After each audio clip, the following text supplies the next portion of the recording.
안녕하십니까, 김일학 교수입니다. 오늘은 교회에 출석하는 것과 관련하여 타픽의 논제로서 마음이 무너져 항복하는 곳이 교회다라는 논제를 가지고 말씀을 나눠보려고 합니다. 오늘날 우리가 살고 있는 이 삶은 우연으로 이루어지지 않았습니다. 하나님의 마음을 우리가 알고 싶다면은 말씀 앞에 머물러야 합니다. 하나님의 뜻을 깨닫고 싶으면 말씀을 꼭 붙들어야죠. 말씀은 종교적인 의무가 아니라 하나님과의 사적인 대화입니다. 말씀으로 살아가는 사람은 세상에 하나님을 드러내는 통로가 되기도 합니다. 야고보서 1장 20절 말씀을 보면은 너희는 말씀을 행하는 자가 되고 듣기만 하여 자신을 속이는 자가 되지 말라고 권면하셨습니다. 우리가 말씀을 들을 때는 말씀을 듣는 데서 그쳐서는 안 된다는 이야기죠. 말씀이 우리의 일상적인 삶에 루틴으로 옮겨질 때에 그 말씀의 진가는 세상에 드러나게 되는 것입니다. 우리 일상적인 삶 속에서 하나님의 계획을 따라 살아간다는 것은 매 순간순간마다 하나님의 뜻을 우리가 먼저 구해야 되는 것입니다. 잠언 3장 6절 말씀에서처럼 우리가 하나님께 모든 것을 신뢰하고 맡기는 것은 그분을 신뢰하게 될 때에는 하나님의 뜻이 우리 삶 속에 고스란히 드러나게 되는 것이죠. 하나님의 뜻은 기도하고 순종하고 고난이 있을 때나 기쁨이 있을 때나 늘 감사하고 하나님 말씀과 순종을 통해서 하나님의 뜻은 우리 삶 가운데서 성취되어 나가는 것을 우리가 알 수가 있죠. 오늘 우리가 나눌 말씀을 통해서 여러분들 마음속에 어디인가에 울림이 있다면은 여러분들께서 함께 저와 함께 기도하는 마음으로 좋아요를 한번 눌러 주시기 바랍니다. 여러분의 소중한 한 번의 클릭 한 번이 누군가의 지친 마음에 하나님의 위로가 전해지는 통로가 될 수 있기 때문에 이를 소홀히 할 수 없습니다. 오늘 이 방송을 통해서 전달되어지는 영상은 무너진 삶의 한가운데서 다시 일어설 수 있는 등불이 되어줄 것입니다. 누군가에게는 그런 등불이 되어줄 것입니다. 또 그런 등불을 통해서 회복을 경험하는 그런 일이 있을 것으로 생각합니다. 오늘 우리가 함께 나눌 마음이 부서져서 항복하는 것이 교회다라는 이 논제는 예민하기도 하고 잘못하면 오해를 불러일으킬 수 있는 그런 중요한 그런 토픽이기도 합니다. 여러분들은 교회라는 것이 도대체 무엇인가라는 그런 질문을 해본 적이 있는지 참 궁금합니다. 교회가 도대체 무엇인가?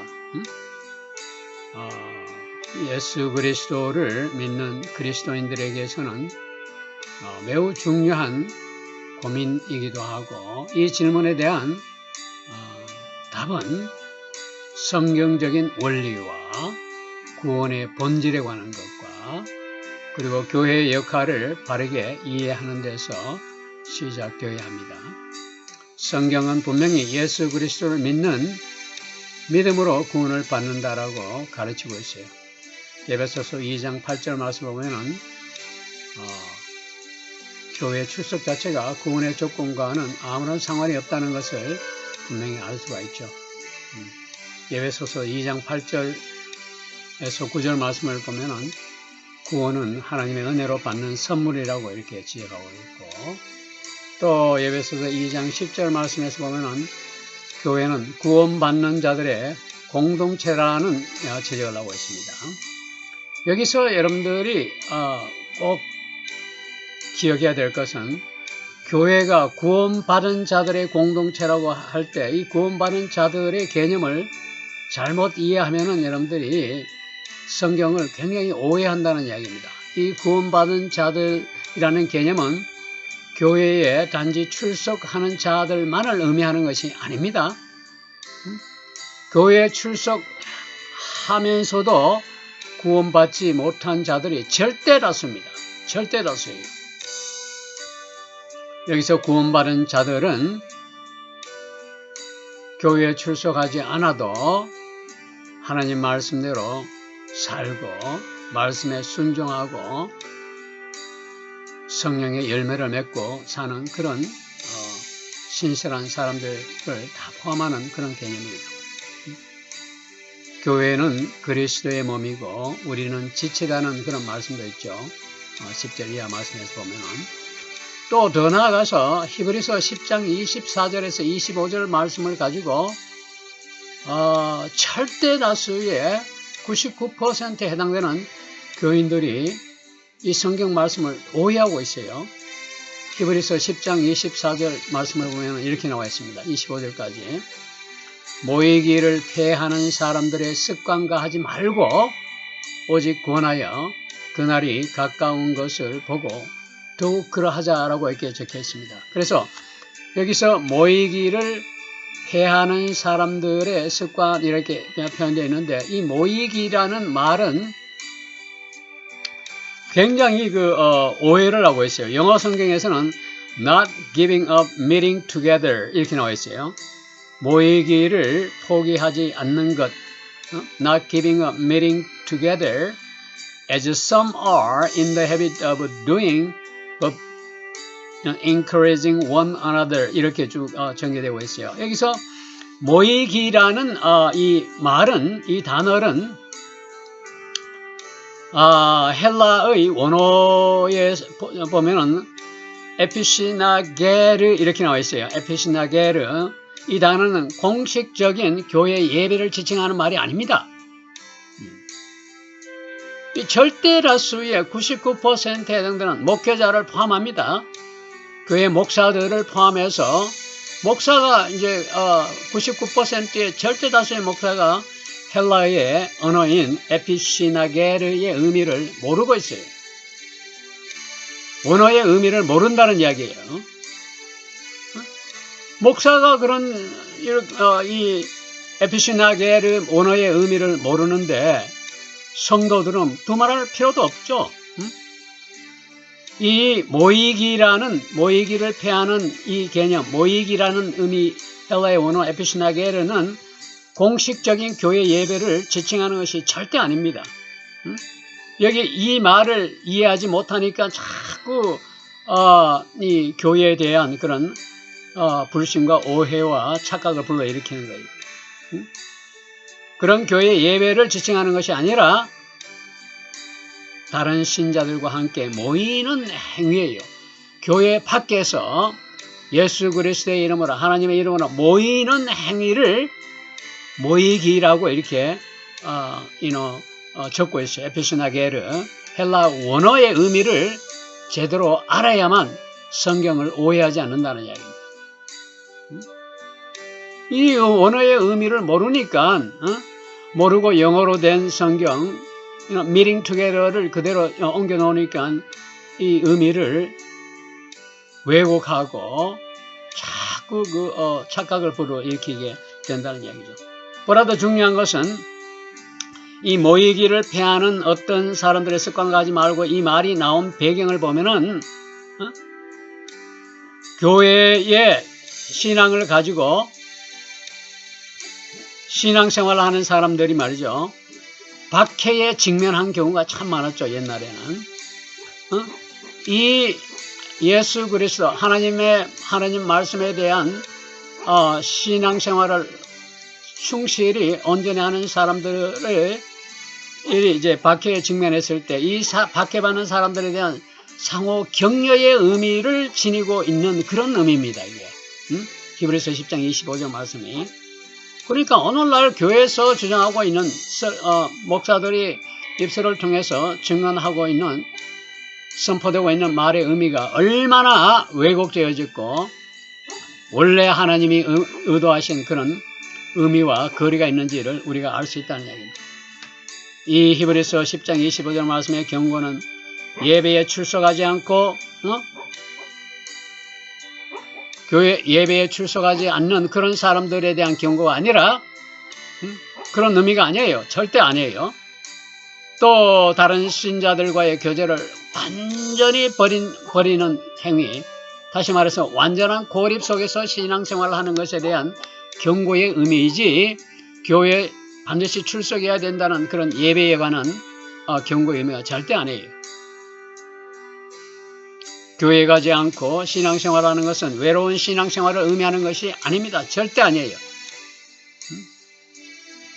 그래서 여러분들이 히브리서 10장 24절, 25절 말씀을 통해서 교회에 반드시 나와야 된다. 그렇지 않으면 버림받는다라는 이런 가짜 설교에 절대로 속아 넘어가면 안 됩니다. 성경이 우리들에게 가르치고 있는 것이 무엇인지를 우리가 분별해야 됩니다. 모든 것은 성경 말씀의 진리로 분별해야만 우리가 착각을 하지 않는다는 얘기입니다. 오랜 세대를 거쳐서 교회 건물이 구원과 동일시되거나 교회 출석이 구원과 동일시되거나 교회 안에 헌금이나 11조가 보장된 축복과 동일시되는 이런 현상은 오랜 전통에서 온 전통을 잘못 오해하고 이해한 데서 오는 잘못된 그림자입니다. 진짜 교회란 것은 어떤 것일까요? 구원받은 사람을 정의하는 것은 돌과 벽돌로 만들어진 교회 건물이란 그런 성전이 아니라 예수 그리스도 십자가입니다. 히브리서, 로마서, 에베소서의 한 구절 한 구절을 보면은 종교적인 벽들이 허물어지는 것을 우리가 눈으로 확인할 수가 있습니다. 오늘 얼마나 많은 이들이 교회에 사슬에 갇혀 있는지를 보면은 탄식하지 않을 수가 없습니다. 교회 예배에 참석하는 것이 하늘로 가는 입장권이라고 믿고 있는 사람들이 얼마나 많이 있고 하늘로 가는 입장권이라고 선포하고 있는 목회자들이 얼마나 많이 있습니까? 진정한 복음을 버리고 기계적으로 루틴에 습관적인 복음을 대신하는 사람들이 교회 안에 넘쳐나고 있다는 이야기입니다. 그런데 이 교회에 출석하지 않으면 버림받는다는 두려움을 부추기는 배후에는 누가 있습니까? 그것은 바로 부드러운 양철 속에 숨겨진 미혹의 영들에게 조롱받고 있는 교회 지도자, 목회자들입니다. 목사들입니다. 마태복음 23장, 에베소서 2장, 로마서 10장을 지나면은 우리는 가슴이 뜨겁게 타오르는 것을 느낍니다. 예수님이 바리새인들을 보셨을 때에 그들을 보고 백색의 회칠한 무덤이라고 책망하셨습니다. 그들은 믿음의 본질을 교회와 세상의 전통으로 가득 채운 자들이었습니다. 오늘날도 이런 악순환은 그치지 않고 계속되고 있다는 사실을 우리가 깨달아야 되겠습니다. 돌로 된 교회 건물, 벽돌과 돌로 만들어진 교회 건물이 우리의 심령으로 세워진 제단보다는 더 클 수가 없습니다. 절대 없어요. 왜냐하면 복음의 중심에서는 교회는 특정 장소가 아닙니다. 사방에 퍼져 있는 사람이 교회의 성전입니다. 에클레시아는 공동체를 버리라는 말이 아니에요. 종교 성의 장막을 찢어버리고 진리를 숨막히게 하는 오늘날 교회의 족쇄를 버리라는 그런 의미가 바로 에클레시아입니다. 예수님의 하신 말들, 사도 바울의 서신들, 스테판이 죽기 전에 경고했던 그런 모든 말씀들은 벽돌 속에 갇힐 수 없는 하나님이 주신 진리의 말씀들입니다. 두세 사람이 그분의 이름으로 모인 곳에는 그분이 계신다고 하셨습니다. 한 마음이 헌신된 곳에 숨쉬고 있다는 이야기입니다. 이 말을 올바르게 이해한다면 빈약한 교회 설교와 주일 모임과 설교, 그 허접한 약속의 노예가 우리는 될 수가 없을 것입니다. 히브리서 10장과 에베소서 2장, 로마서 10장이 우리 발에 등불이 되고 잘못된 교회의 가르침에 대한 무기가 될 수가 있다는 겁니다. 돌로 만들어진 교회 건물은 성도들을 통제하기 위한 공간이었습니다. 살아있는 공간이 없다는 이야기입니다. 모든 것의 기초는 예수 그리스도와 십자가입니다. 오늘날 교회에서 교회에 출석하지 않는 사람은 버림받은 사람으로 간주하고 있죠. 그러나 역사를 되돌아가 보면은 교회에 출석하지 않으면 버림받는다는 그 한마디가 우리 심령에 무겁게 다가옵니다. 그것은 그리스도에 대한 믿음을 버리고 교회 성전의 의식으로 돌아가는 압박감으로 느껴지기 때문이다. 유대인들은 교회에 출석하여 예배를 드리지 않으면 핍박과 학대와 버림을 받았고 회당에서 쫓겨나는 그런 어려움을 당해야 했습니다. 비밀리에 모이면 공개 처형을 당하고 감옥과 가혹한 처벌을 받았습니다. 이들에게 교회 집회와 예배 참석, 공개 모임은 죽지 않는 구원의 방주와 같은 그런 역할을 했습니다. 이런 사실을 오늘날 목회자들이 교회 강단에서 목회자들이 이런 사실을 알고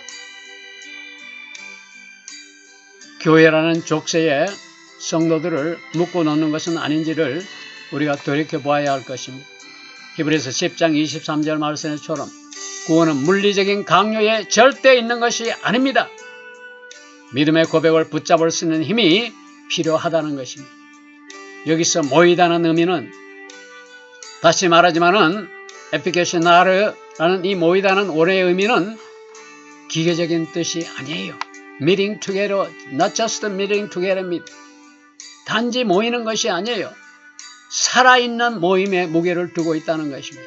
에피케시나르의 원어의 의미는 살아있는 모임, 교회 예배가 아니라 살아있는 진정성 있는 믿음과 성령의 열매를 맺고 하나님 말씀에 순종하는 진정성 있는 구원받은 살아있는 자들의 모임에 의미를 두고 있다는 것을 우리가 알아야 됩니다. 이는 사도 바울이 이방인에게 불어놓은 순결과 다를 바가 없습니다. 데살로니가전서 5장 11절처럼 서로 권면하고 위로하라고 그랬습니다.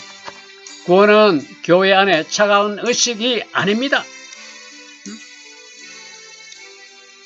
교회 안에 차가운 의식과 싸우는 그런 정신이 바로 구원의 구속을 의미하는 것입니다. 구원과 구속은 물리적인 장소, 교회 예배라는 물리적인 장소에 있는 것이 절대 아니라 약속을 붙잡는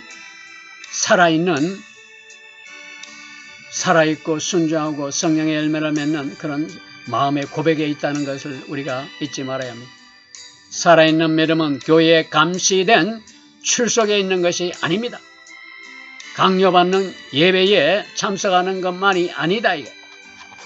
오늘날은 과거 로마 제국이 칼을 들고 위협하는 그런 것이 있는 것이 아니라 성전에 오지 않으면 하늘의 문이 닫힌다는 두려움을 주고 있는 기가 막힌 그런 상황을 우리가 접하고 있습니다. 성전의 대제사장은 예수 그리스도이시고 그분은 휘장을 찢으신 분입니다. 히브리서 10장 19절 말씀을